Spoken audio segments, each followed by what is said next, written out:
En ce qui nous concerne, nous disons, si nous voulons changer les choses, il faut être là où les lois sont votées. Souvenez-vous, on fait un peu d'histoire.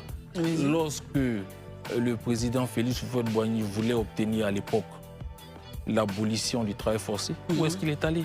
À l'Assemblée nationale. Quand bien même cette Assemblée nationale n'était pas acquise à tous ces noirs, non, c'était une Assemblée nationale de blancs. Mais il y est allé, il a déposé une proposition de loi et on a obtenu l'abolition du travail forcé. Ça veut dire qu'on peut aller, même quand on est minoritaire. Parce que moi, je me dis, je suis de Guibérois. Je défends les intérêts des populations de Guibérois et du peuple ivoirien en général.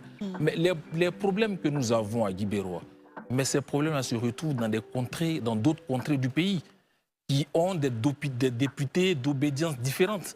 Mais si nous avons les mêmes problèmes et que nous voulons effectivement œuvrer au bonheur des Ivoiriens, mais il n'y a pas de raison qu'on ne s'entende pas sur des lois qui vont donc participer, contribuer au bonheur des Ivoiriens. Donc nous allons à l'Assemblée nationale avec l'idée que nous allons impacter effectivement le quotidien des Ivoiriens. Arnaud?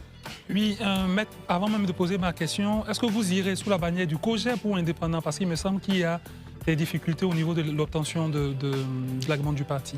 Vous le saurez. Nous irons. Mais vous avez...